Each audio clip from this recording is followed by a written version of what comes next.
Emma Rodriguez clutched her swollen belly as another wave of pain shot through her body. The dusty streets of Millbrook, Texas stretched endlessly before her. Shimmering in the brutal August heat of 1892, she had been walking for 3 hours. Now, her worn boots creating small clouds of dust with each labored step. The baby inside her seemed to press down harder with every movement, making it difficult to breathe in the oppressive afternoon sun. At 19 years old and 8 months, pregnant, Emma had never felt more alone in her life. The small leather satchel containing all her worldly possessions felt heavier with each step, though it held little more than a change of clothes. Her mother's silver cross, and the few dollars she had managed to save from her work at the boarding house in San Antonio, the boarding house, that was where her troubles had truly begun. Mrs. Hartwell, stern-faced owner, had been kind enough at first when Emma arrived 6 months ago, desperate for work after her parents died in the cholera outbreak that swept through their small farming community.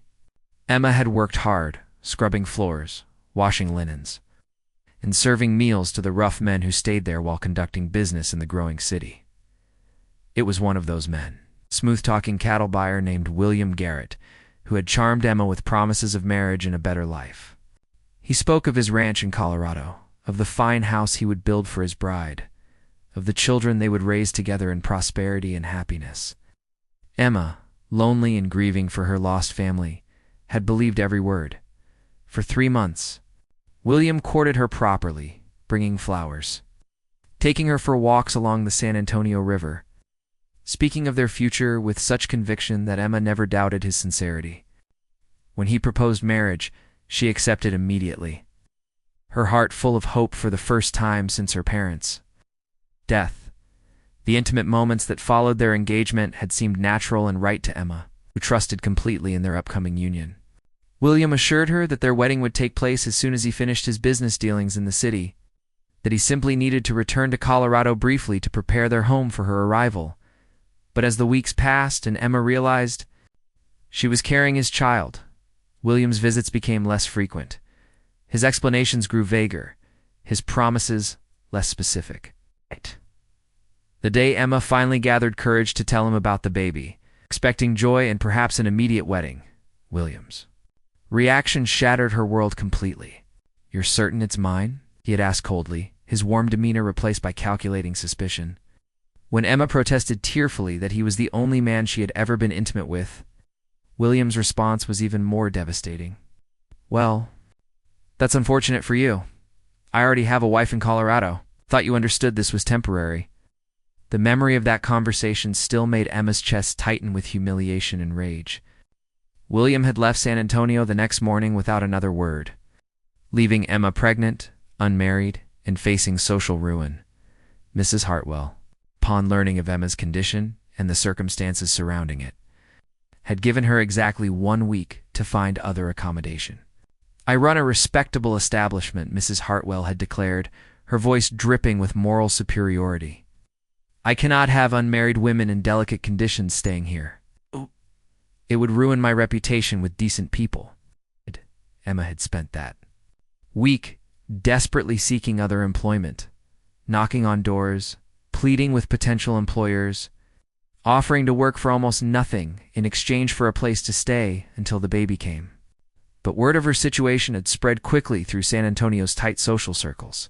No one wanted to hire a fallen woman, with her small savings nearly exhausted and nowhere else to turn. Emma had heard whispered conversations about opportunities.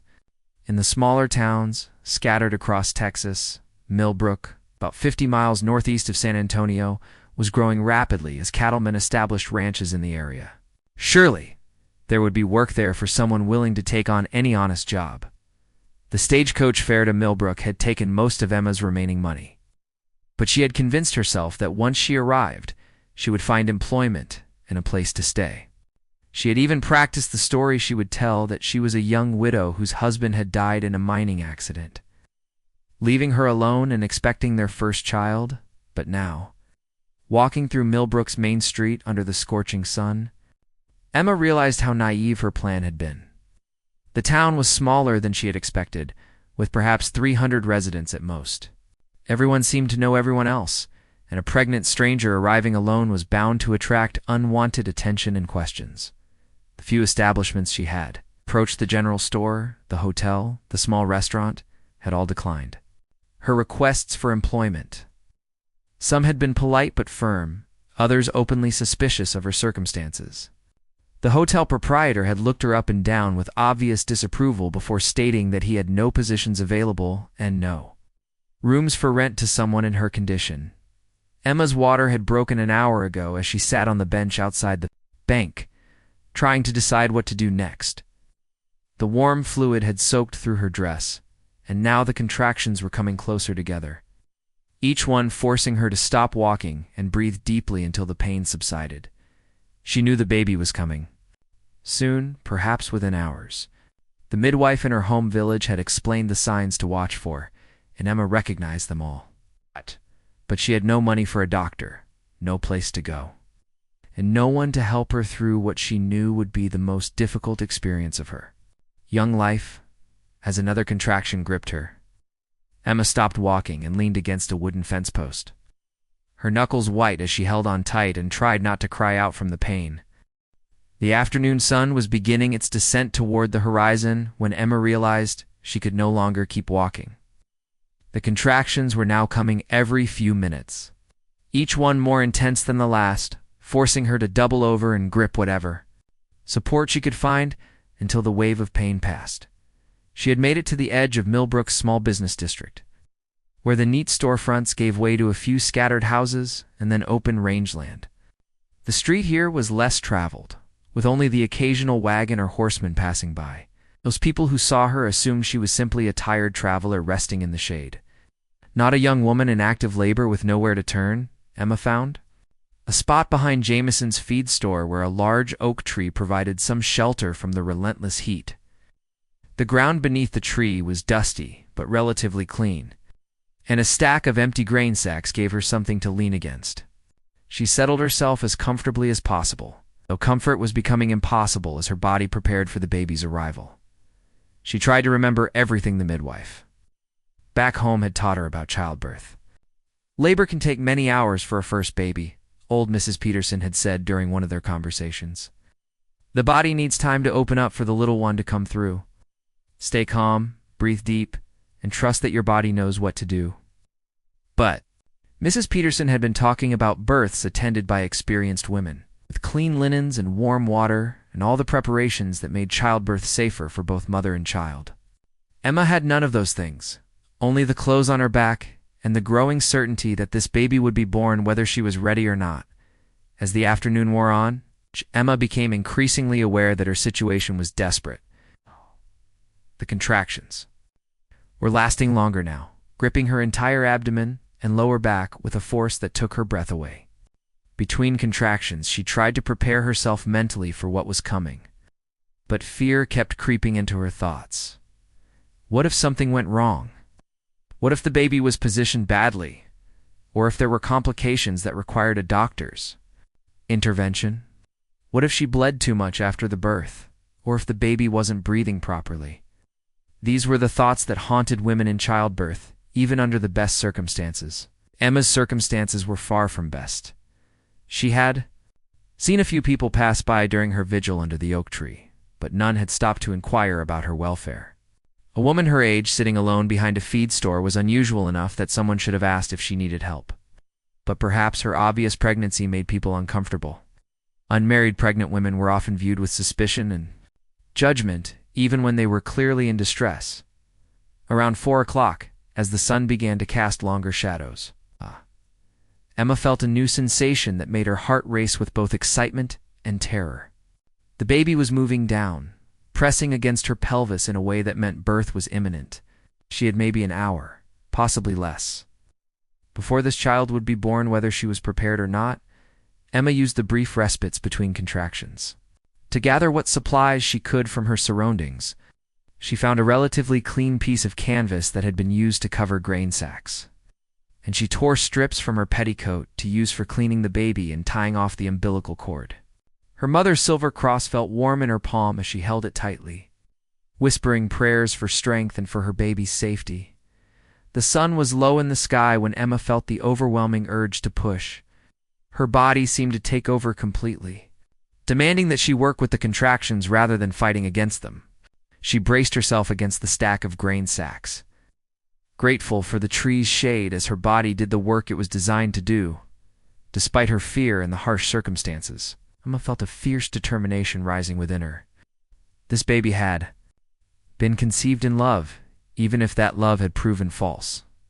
This child was innocent of the circumstances surrounding its conception and deserved every chance at life that Emma could give. She would bring this baby into the world safely, somehow. Even if she had to do it completely alone, the contractions were now so intense that Emma could no longer think about anything else. Her entire world narrowed to the rhythm of labor. The cycle of pain and rest, each wave bringing her closer to meeting her child. She lost track of time, lost awareness of her surroundings, lost everything except the primal focus of bringing new life into being. As the sun touched the horizon and painted the sky in shades of orange and pink, Emma felt the baby's head crowning. She reached down instinctively, her hands guiding and supporting as her child began the final journey into the world. In that moment, despite everything that had gone wrong in her life, despite the abandonment and judgment she had faced, Emma felt a surge of pure joy and anticipation. She was about to become a mother. Nothing else in the world mattered except that sacred moment when she would hold her baby for the first time. The pain was forgotten, the fear was set aside, and Emma focused every ounce of her strength on bringing her child safely into the world. The baby's head emerged first, covered in dark hair that reminded Emma of her own father. One more strong contraction, and the shoulders followed. Then suddenly, the entire baby slipped out into Emma's waiting hands. The silence that followed seemed to stretch for eternity before the most beautiful sound Emma had ever heard filled the evening air, her baby's first cry. Strong and healthy and full of life, through tears of exhaustion, relief, and overwhelming love. Emma looked down at the tiny person in her arms and whispered, "Hello, little one. Come to the world." Emma's baby was a girl, perfect and healthy despite the circumstances of her birth. The infant's cries grew stronger as Emma carefully cleaned her with strips of fabric torn from her petticoat. Marveling at the tiny fingers and toes, the delicate features, the way the baby's eyes seemed to search for her mother's face, even in those first moments of life. Working by instinct and the half-remembered advice of the village midwife, Emma managed the immediate needs of birth. She tied off the umbilical cord with strips of cloth, wrapped the baby in the cleanest fabric she could find, and held her close to her chest for warmth and comfort. The baby seemed to calm at the sound of Emma's heartbeat, the familiar rhythm that had accompanied her through 9 months of development. But as the initial excitement of successful birth gave way to exhaustion, Emma began to understand the full scope of her predicament. She was sitting behind a feed store in a strange town, having just given birth alone, with night falling rapidly around her. She had no money, no place to stay, and now a newborn baby who would need constant care and feeding. The temperature was already beginning to drop as the sun disappeared completely below the horizon. Texas nights could be surprisingly cool, even in August, and Emma knew that staying outside overnight with a newborn baby could be dangerous for both of them. The infant needed warmth, and Emma herself needed rest and recovery after the ordeal of labor and delivery. Emma tried to stand, but found that her legs were unsteady and weak. The physical demands of childbirth had drained her strength completely, and the lack of food over the past 2 days was making her feel dizzy and faint. She managed to get to her feet by holding onto the tree trunk, but walking any significant distance seemed impossible. The main street of Millbrook was only about 50 yards away, but it might as well have been 50 miles, given Emma's current condition. She could see the warm yellow light spilling from the windows of the hotel and the restaurant, could hear the distant sounds of conversation and laughter from people enjoying their evening meals. But that world of warmth and comfort felt completely beyond her reach. Emma settled back against the grain sacks, cradling her daughter close to her body for warmth. The baby had stopped crying and seemed to be sleeping peacefully, her tiny chest rising and falling with regular breaths that reassured Emma that her child was healthy and strong. But Emma knew that newborn babies needed to nurse frequently, and she wasn't sure her body was ready to provide that nourishment after the traumatic birth. As the sky darkened and stars began to appear overhead, Emma heard the sound of approaching hoofbeats. A lone rider was coming down the main street at an easy pace, probably someone heading home after a day's work. Emma felt a moment of hope. Perhaps this person would be willing to help her, to at least alert someone in town that there was a woman and newborn baby in need of assistance. But as the hoofbeats drew closer, Emma's hope was tempered by fear. She was completely vulnerable, alone with a newborn baby, unable to run or defend herself if this stranger had ill intentions. Stories of women being attacked by desperate men were common enough on the frontier, and Emma's situation made her an easy target for anyone with criminal impulses. The rider passed by without stopping, apparently unaware of Emma's presence behind the feed store. She watched the figure disappear into the darkness, feeling a deep sense of isolation settle over her like a heavy blanket. How many people would pass by during the night, she wondered, completely unaware that a new life had just entered the world mere yards from their path? Emma tried to make herself as comfortable as possible for what would clearly be a long, difficult night. She arranged her skirts and petticoats to create as much padding and warmth as possible, keeping the baby tucked securely against her chest where her body heat could provide crucial warmth. The grain sacks provided some protection from the cooling night air, but Emma knew it would not be enough if the temperature dropped significantly. The baby stirred and began to root against Emma's chest, instinctively seeking nourishment. Emma awkwardly managed to help her daughter latch on to nurse, grateful that her body seemed to be responding normally to the baby's needs. The nursing was painful at first, as it always is for new mothers. Emma felt a deep satisfaction in being able to provide for her child's most basic need. As the night deepened, Emma dozed fitfully between the baby's feeding sessions, never fully asleep but resting when she could. The sounds of the night, crickets, distant cattle lowing, the occasional bark of a dog became a familiar backdrop to her vigil.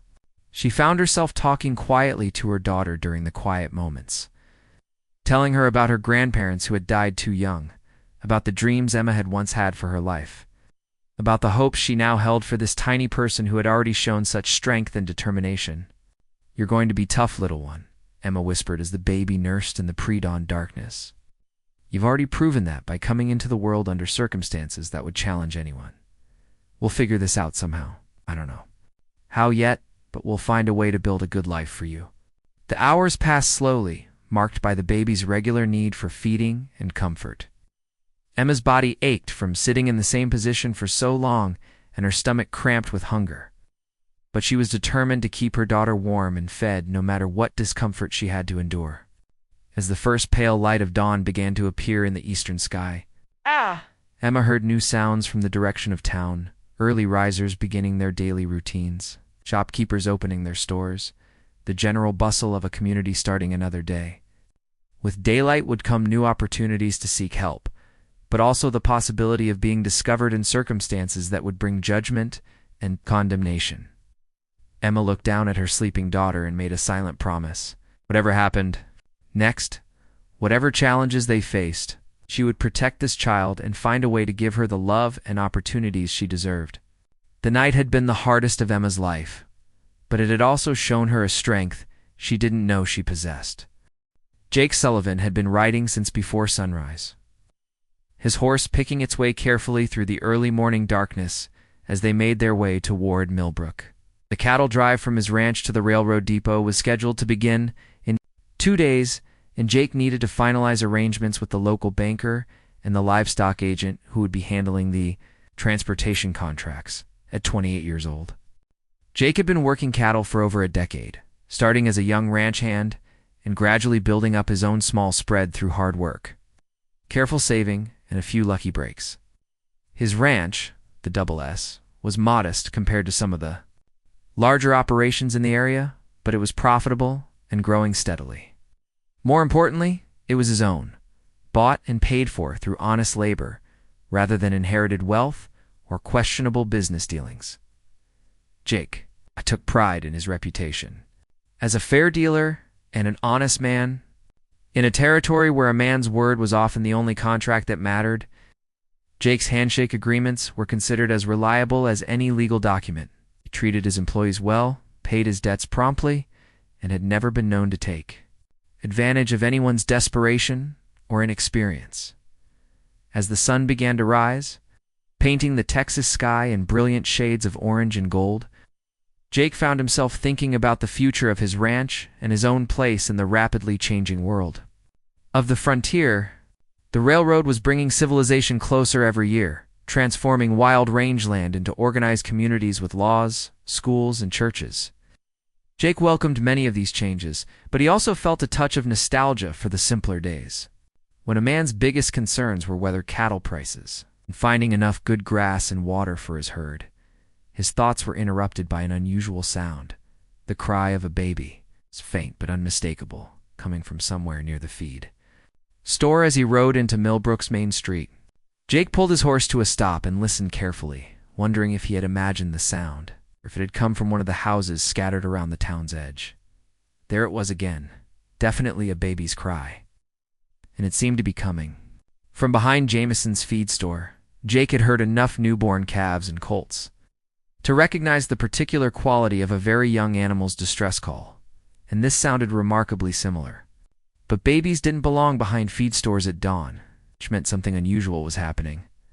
Jake dismounted and tied his horse to the hitching post in front of the feed store, and walked around the building to investigate the source of the crying. What he discovered behind the store shocked him more than anything he had encountered in his years on the frontier. A young woman sat slumped against a stack of grain sacks under the large oak tree, cradling what was obviously a newborn baby against her chest.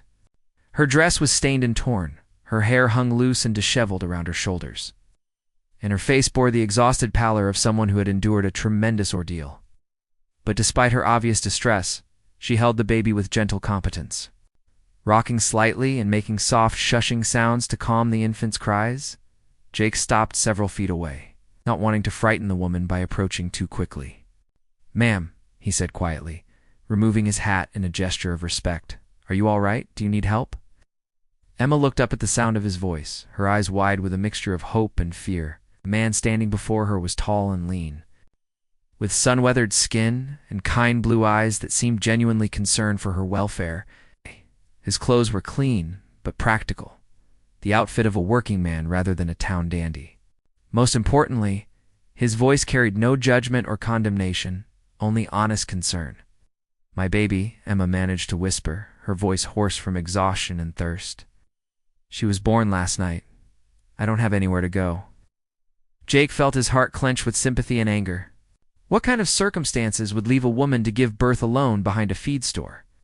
Where was her husband, her family, anyone who should have been caring for her during such a vulnerable time? "Let me help you," Jake said, moving closer, but still maintaining a respectful distance.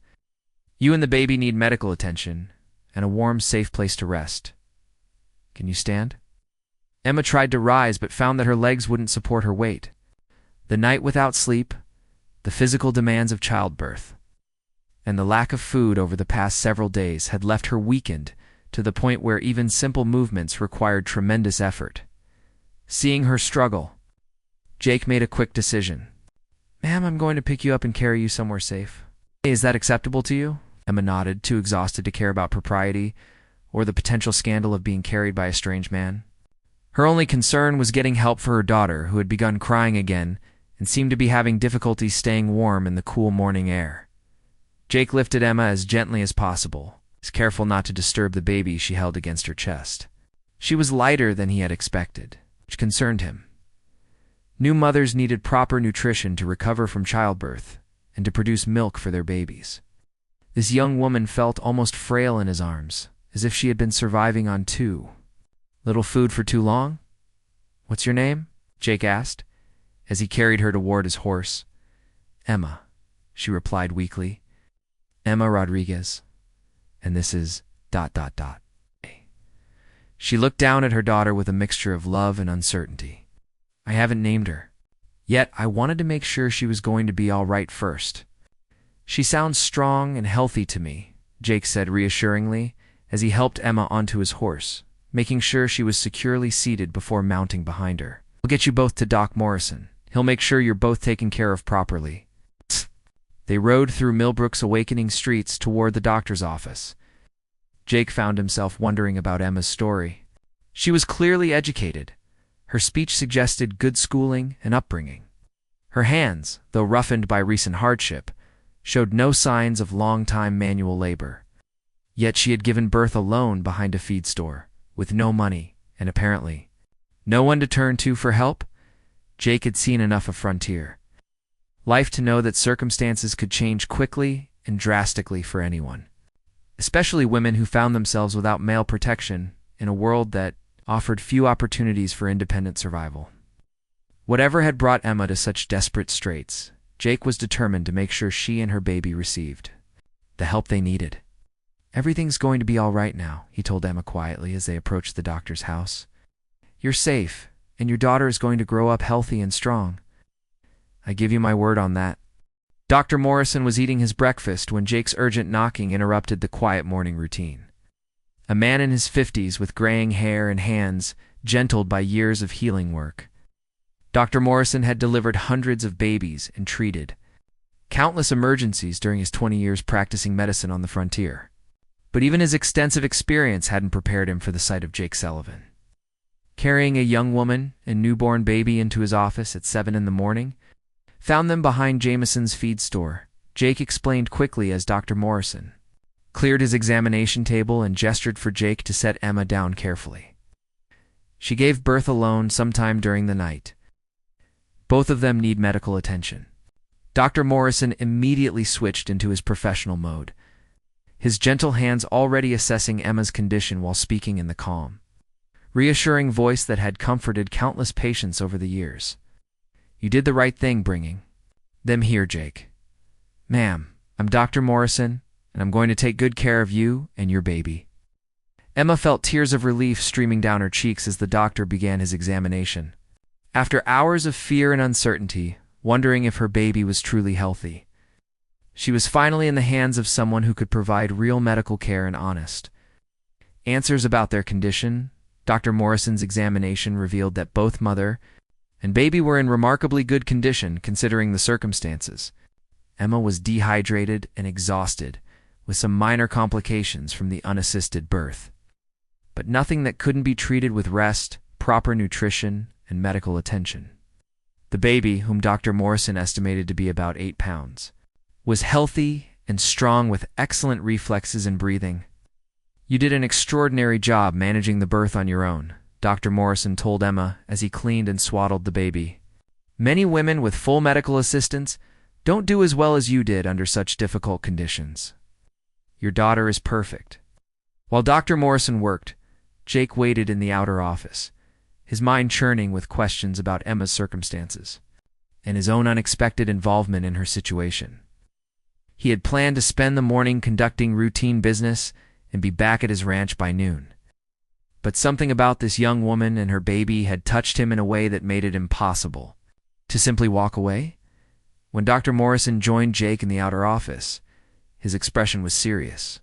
"The mother and baby are both going to be fine with proper care," he said quietly, "but they need somewhere safe to stay while Emma recovers.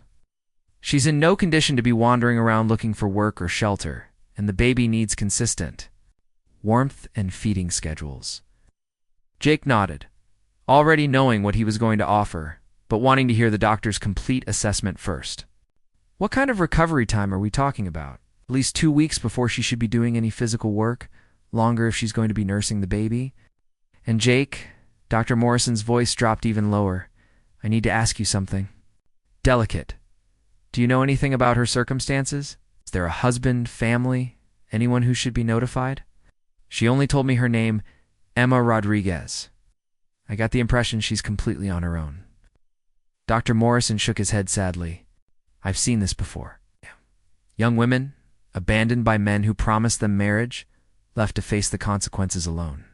It's a harsh world for women in her situation.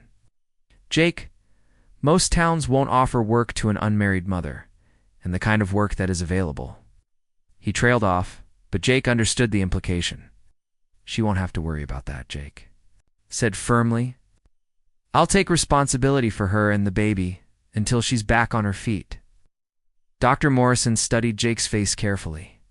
That's a generous offer, but people will talk. A young unmarried mother staying at a bachelor's ranch, you know how that will be perceived in town? Jake had already considered the potential gossip and social complications, but his decision was made.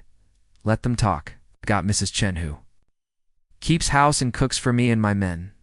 Emma and the baby will have proper chaperoning and women's company. More importantly, they'll have safety and time to recover without worrying about where their next meal is coming from. When Jake returned to the examination room to make his offer, Emma was sitting up slightly, holding her now clean and properly swaddled daughter. The baby was sleeping peacefully, her tiny face serene and beautiful in the morning light streaming through the doctor's window. "Miss Rodriguez," Jake said, "hat in hand, I'd like to offer you and your daughter a place to stay while you recover. I have a ranch about 5 miles outside town, with a good woman who runs the household and can help with the baby. You'd have your own room, all the food and medical care you need, and no expectations except to rest and get your strength back." Emma stared at him in disbelief. "Why would you do this for a complete stranger? You don't even know me." Jake met her eyes steadily. "Because it's the right thing to do. Because every child deserves a chance at a good life, and every mother deserves help when she needs it. Because if you were my sister or daughter, I'd hope someone would do the same for you." Emma's eyes filled with tears again, but this time they were tears of gratitude rather than despair. "I don't have any money to pay. I can't promise when I'll be able to repay your kindness." "There's nothing to repay," Jake said simply. "I'm not doing this expecting anything in return. I'm doing it because it's right." Dr. Morrison watched the exchange with approval. He had known Jake Sullivan for several years and had always respected his character, but this display of compassion confirmed his high opinion of the young rancher. "I think this is an excellent solution," he said. "Emma needs rest and proper nutrition, and the baby needs a stable, warm environment. Jake's ranch can provide all of that." Emma looked down at her sleeping daughter, then back at Jake's honest, weathered face. She had learned hard lessons about trusting men too quickly. But something in Jake's demeanor convinced her that his offer was genuine and without ulterior motives. "I accept your offer," Emma said quietly. "Thank you, I promise. I won't be any trouble, and I'll help however I can once I'm feeling stronger." Jake smiled, the first genuine smile Emma had seen since her nightmare began. "The only thing I want you to worry about is taking care of yourself and that beautiful baby. Everything else can wait." As Jake prepared to take Emma and her daughter to his ranch, neither of them could have predicted how this chance encounter would change both their lives in ways they never could have imagined. The ride to Jake's ranch was Emma's first glimpse of the life that her rescuer had built for himself. The lawless ranch sprawled across several thousand acres of prime grazing land, with rolling hills dotted with oak trees and a clear creek running through the property. The main house was modest but well built. It's constructed of local stone and timber with a wide front porch that invited relaxation after long days of ranch work. Mrs. Chen, Jake's housekeeper, was a remarkable woman, whose life story was almost as unusual as Emma's current circumstances. She had arrived in Texas 15 years earlier as the wife of a Chinese railroad worker, but when her husband died in a construction accident, she found herself alone in a world that offered few opportunities for Chinese women. Jake had hired her when other ranchers wouldn't even consider her application, and she had since become an integral part of his household operations. "You bring home baby," Mrs. Chen said with delight when Jake carried Emma into the house, her English colored by the musical tones of her native language. "Very good. House too quiet with just cowboys and old woman. Need baby sounds and woman talk." Emma found herself installed in a comfortable bedroom on the ground floor, with windows that looked out over the ranch's vegetable garden and chicken coop. The room was simply furnished but clean and welcoming, with a comfortable bed, a rocking chair perfect for nursing the baby, and a small table where she could keep her few possessions. Mrs. Chen immediately took charge of both Emma's and the baby's care with the efficiency of someone who had managed households and cared for children in 2 different cultures. She prepared nourishing broths and teas designed to help Emma regain her strength, and she shared her extensive knowledge of infant care with the enthusiasm of a grandmother finally getting to spoil a baby. In China, new mothers rest for one Month after birth, Mrs. Chen explained as she helped Emma get settled. No work, no worry, just eat good food and make milk for baby. American women try to work too soon. Not good for mother or child. Jake kept his promise to give Emma space and privacy while she recovered. He checked on her progress daily, but always, with Mrs. Chen present, maintaining proper boundaries while ensuring that Emma and the baby had everything they needed. His hired hands, initially curious about the new residents, quickly accepted Emma's presence with the casual courtesy that characterized life on a well-run ranch. During her second week at the ranch, Emma felt strong enough to help with light household tasks and to spend time on the front porch, holding her daughter while watching the daily activities of ranch life. She had decided to name the baby Grace after her grandmother, feeling that the name was appropriate for a child who had been born under such difficult circumstances, but had been blessed with safety and care. It was during one of these peaceful afternoon sessions that Emma finally told Jake the full story of how she had come to be alone and pregnant in Millbrook. She spoke quietly while Grace slept in her arms, her voice steady but tinged with the pain of betrayal and loss. Jake listened without interruption as Emma described her parents' death, her desperate search for work in San Antonio, and her ill-fated relationship with William Garrett. She told him about the promises of marriage that had never materialized, the discovery of William's existing wife, and the cruel abandonment that had left her facing motherhood alone. I was so naive, Emma said, her fingers gently stroking Grace's soft hair. I believed everything he told me because I wanted so desperately to believe that someone cared about me, that I wouldn't have to face the world completely alone.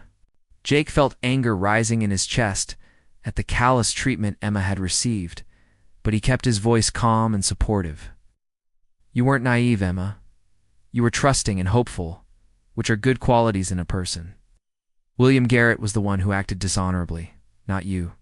The other women at the boarding house, they tried to warn me that men like William couldn't be trusted, Emma continued. But I thought I was different, that he truly loved me. Oh. I realize now that he probably told the same lies to dozens of women. In dozens of towns, as Emma shared her story, Jake found himself admiring her strength and resilience even more than he had initially. She had faced betrayal, abandonment, and social ostracism, had given birth alone under conditions that would have broken many people, yet she had never stopped fighting for herself and her daughter. What are your plans now? Jake asked gently. Have you thought about what you'd like to do once you're fully recovered? Emma had been wrestling with this question for days, knowing that she couldn't impose on Jake's hospitality indefinitely. But uncertain about her options, I need to find work that will allow me to keep Grace with me, she said. I have some education.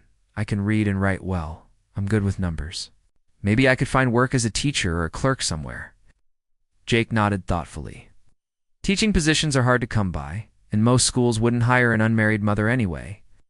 But you're right about your education being valuable. Many people out here have good writing and arithmetic skills. Over the following days, Jake found himself thinking more and more about Emma's future and his own growing attachment to both her and Grace. He had always assumed he would marry someday, but his focus on building his ranch had left little time for courtship. Most of the eligible women in the area were much younger than Emma, or came from families that expected substantial dowries and social connections that Jake couldn't provide. But Emma was different. She was mature, intelligent, and hardworking. She had faced real adversity and emerged stronger for it. She didn't need a man to take care of her. She needed a partner who would respect her strength and share life's challenges with her.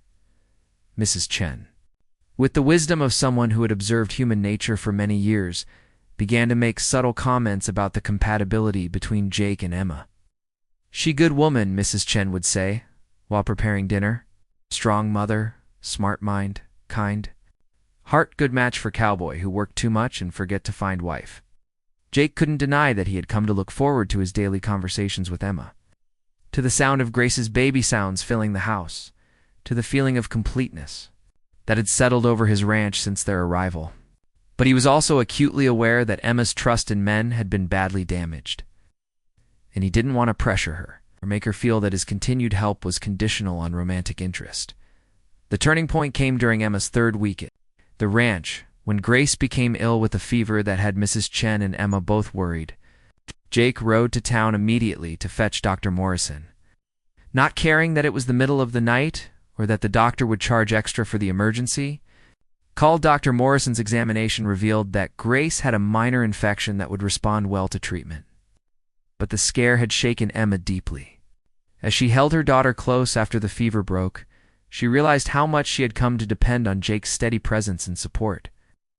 "I don't know how to thank you," Emma told Jake the next morning, as Grace nursed contentedly in the rocking chair. "You've done so much for us, and I have no way to repay your kindness." Jake knelt beside the rocking chair, his eyes serious and gentle. "Emma, I need to tell you something, and I want you to know that nothing I've done for you and Grace has been conditional on how you respond to what I'm about to say." Emma felt her heart begin to race, sensing that this conversation would change everything between them, for better or worse. Jake took a deep breath, choosing his words carefully. He had rehearsed this conversation in his mind dozens of times over the past few days. But now that the moment had arrived, all his planned speeches seemed inadequate for the depth of feeling he wanted to express. "Emma, over these past 3 weeks, I've come to care deeply for both you and Grace, not out of pity or obligation, but because of who you are, your strength, your intelligence, your devotion to your daughter. You've brought something to this ranch to my life that I didn't even know was missing." Emma listened silently, her heart pounding as she tried to process what Jake was saying. After William's betrayal, she had sworn never to trust another man's romantic declarations. But Jake's words carried a sincerity that was completely different from William's smooth promises. "I'm not asking you to make any decisions right now," Jake continued, his voice steady but filled with emotion. "I know you need time to heal from what William did to you. Time to figure out what you want for yourself and Grace. But I want you to know that if you're ever willing to consider it, I would be honored to marry you and to be a father to Grace." Emma felt tears welling up in her eyes, but for once they were tears of hope rather than despair. "Jake, I care for you too, more than I thought possible so soon after everything that happened. But I'm so afraid of making another mistake, of trusting the wrong person again." "I understand that fear," Jake said gently. "I'm not asking you to rush into anything. What I'm asking is for you to stay here, not as a guest who needs charity, but as a partner in building something together. We could start as friends, business partners even. You could help me with the ranch's bookkeeping and correspondence. God knows I need help with the paperwork side of this operation." Emma smiled through her tears at Jake's practical approach to what was essentially a marriage proposal. It was so different from William's flowery, romantic speeches. But it felt more real, more honest, more like something she could actually trust. "You want me to be your business partner?" Emma asked, a note of amusement in her voice, among other things. Jake replied, his own smile breaking through his serious demeanor. "Emma, I've never met a woman who could manage a difficult birth alone behind a feed store and still have the strength to fight for her child's future. I think you could handle ranch bookkeeping without much trouble." Over the following weeks, Emma and Jake began to develop their partnership exactly as he had suggested. Emma took over the ranch's financial records, correspondence with cattle buyers, and coordination with suppliers. Her education and natural organizational skills transformed Jake's chaotic record-keeping system into a model of efficiency. More importantly, they spent time talking every evening after the day's work was done, sharing their thoughts about the ranch's future, about Grace's development, about their own growing feelings for each other. Jake was patient and respectful, never pushing for more intimacy than Emma was ready to offer, but making it clear that his feelings for her continued to deepen. Mrs. Chen watched their courtship with approval and occasional gentle interference. She made sure Emma had opportunities to see Jake at his best, working with injured animals, treating his hired hands fairly, dealing honestly with difficult business partners. She also shared stories of Jake's character that Emma might not have discovered on her own. "He good man," Mrs. Chen told Emma one afternoon as they prepared dinner together, while Grace snapped nearby. "When my husband die, no one want to hire a Chinese woman? Jake, he'd give me job, good pay, respect. Never try to take advantage. Do you trust him, Emma? He'd not like other men who hurt you." Grace, meanwhile, was thriving under the attention of the entire ranch household. Jake's hired hands, tough men who worked with cattle and horses all day, would stop their work to make funny faces at the baby or to carve small wooden toys for her amusement. Grace seemed to recognize Jake as a special person in her life, smiling and reaching for him whenever he was near. The transformation in Emma herself was remarkable. The frightened, desperate woman Jake had found behind the feed store had been replaced by a confident, capable partner who contributed significantly to the ranch's operations while caring for her daughter. She had gained weight, her skin had lost its pallid exhaustion, and her eyes held the brightness of someone who had found purpose and security. 6 months after Grace's birth, during the first warm evening of spring, Jake finally asked Emma directly to marry him. They were sitting on the front porch watching Grace play with a set of wooden blocks that one of the ranch hands had carved for her. When Jake turned to Emma with the serious expression she had learned meant he had something important to say. "Emma, I've waited as long as I can. I love you, and I love Grace, as if she were my own daughter.